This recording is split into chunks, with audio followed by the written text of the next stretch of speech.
Hey, y'all, it's shopping season. Okay, when is it not shopping season? But still, listen, you know that you want some cute, thoughtful gifts for Christmas for people you love, and I am here for you. I've got a new online store with cute merch, autographed books, and some of my favorite pieces from one of my favorite brands. And, y'all, I signed every single book for you, which I have never done in the history of ever, but it's amazing because now you can get a signed copy for you or a gift for a friend or both. Go to ChristyWright.com/store to start shopping for those thoughtful gifts you've been looking for this Christmas season. That's ChristyWright.com/store.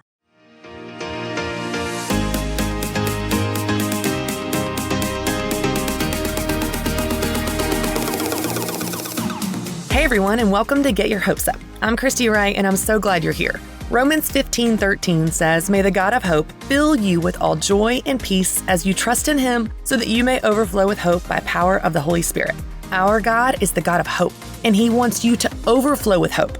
So let's start our week by getting our hopes up again. Now today, we are talking about how our feelings lie to us. Those jerks, they just lie to us, don't they? They sure do. All right, so let me start with an example. When I was pregnant with my oldest son, Carter, who is almost 9 years old now, I was sure, y'all, that I would be pregnant forever.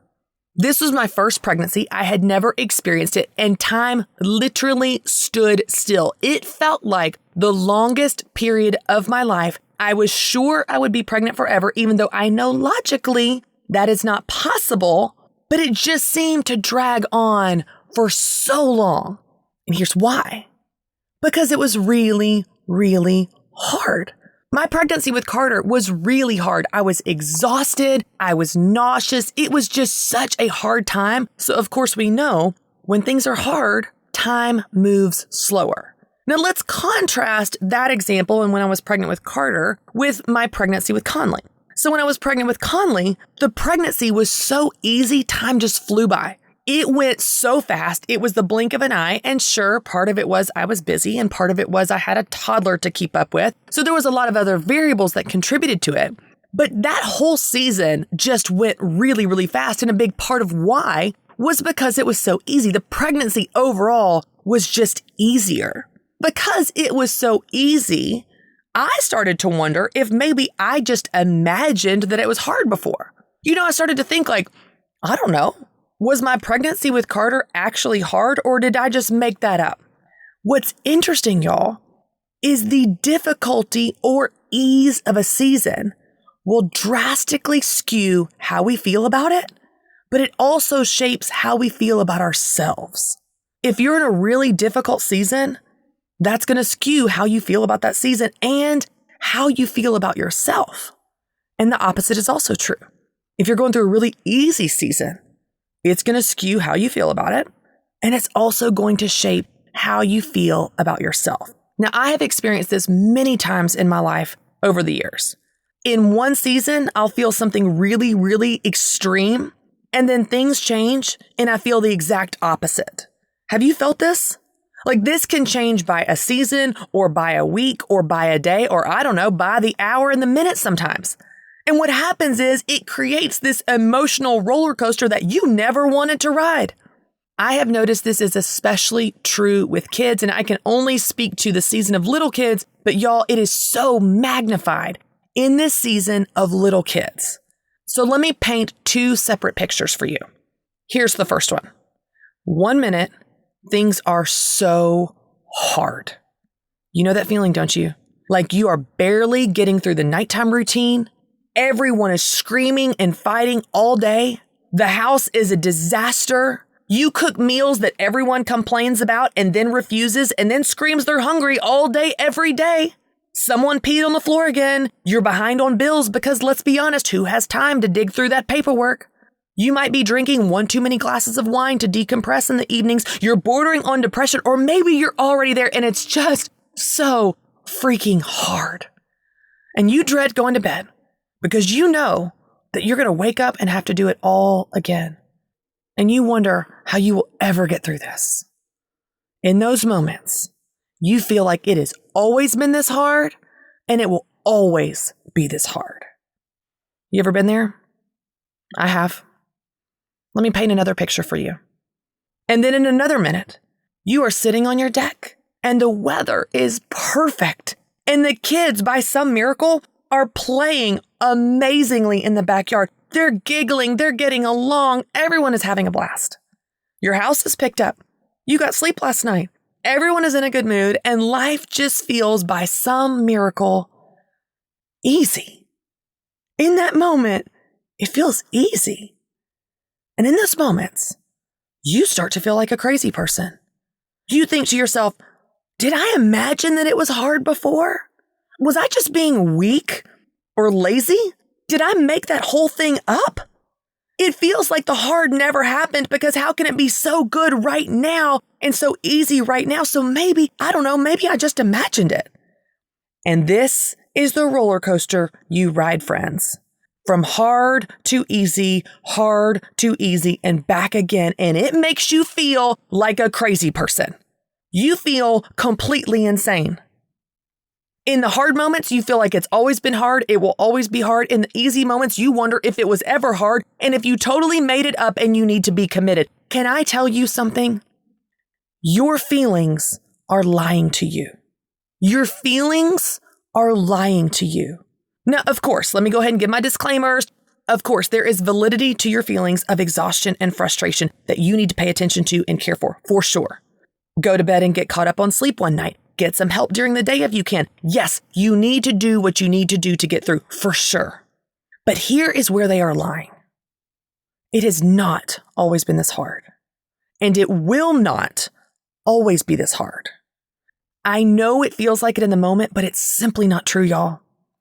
Extreme feelings tend to paint this picture, this doomsday scenario of always and never. And it's not true.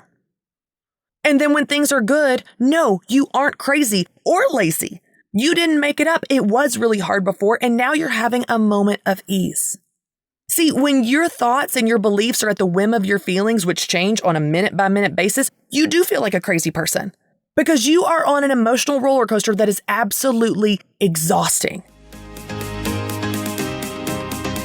Hey, listen, I know how frustrating it is when you are going through one of those seasons of discouragement. And maybe it's not even a season. Maybe it's just a hard week. Maybe it's just a really bad day. If you're like me, then when you're going through those bad times, it feels like it's always been bad and it always will be bad. But we know that's not the truth. It just feels like it when you're down. But the good news is there are things you can do, practical, tactical things you can do to pull yourself out of the pit and get your hopes up again. That's exactly why I created my free 7-day devotional. 7 days to stop feeling discouraged. There are things we can do to get our hopes up and turn our eyes towards the one who is the author and perfecter of our faith. If you head over to getyourhopesup.com, you can get your free 7-day devotional. That's getyourhopesup.com. I want to give you one thing that you can do, okay? One simple trick, one simple tip that's going to help you emotionally regulate yourself when your world is anything but steady or regulated.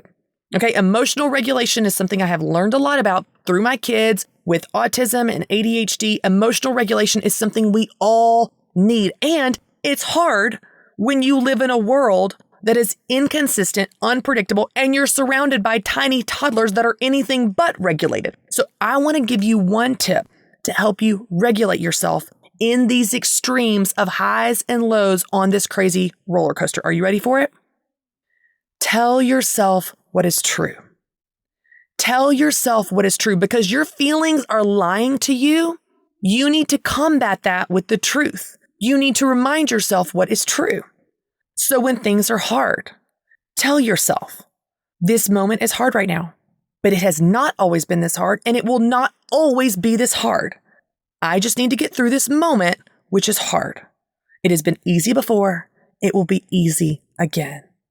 And then when things are easy and you start to question your own sanity, if you made that up before, tell yourself the truth again. This moment is easy. Yes, it was hard before, and it probably will be hard again, but right now, it's easy. And I can enjoy this moment that is easy. Y'all, your feelings are valid. When you're tired and frustrated and exhausted, that's valid. And when you're happy and energized, that's valid. Your feelings are valid.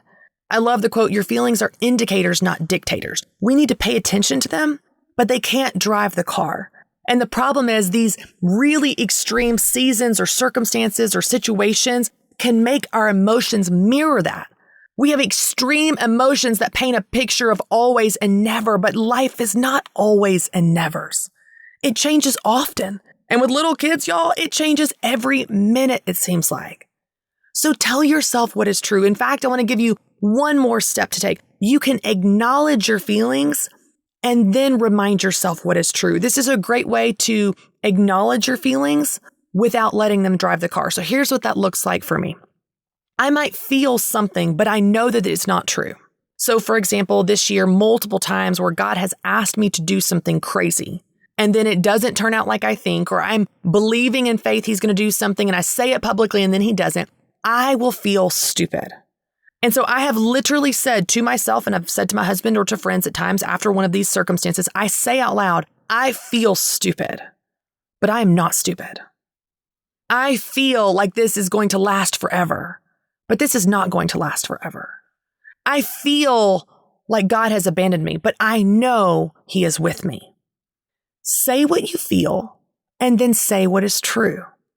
This is a great way for you to acknowledge your feelings and honor your feelings by saying what you feel, because you do really feel that, and that is valid. You are allowed to feel what you feel, and the more you stuff it down, it's just going to come out sideways. So yes, acknowledge your feelings, honor your feelings, say them out loud, but don't stay stuck there.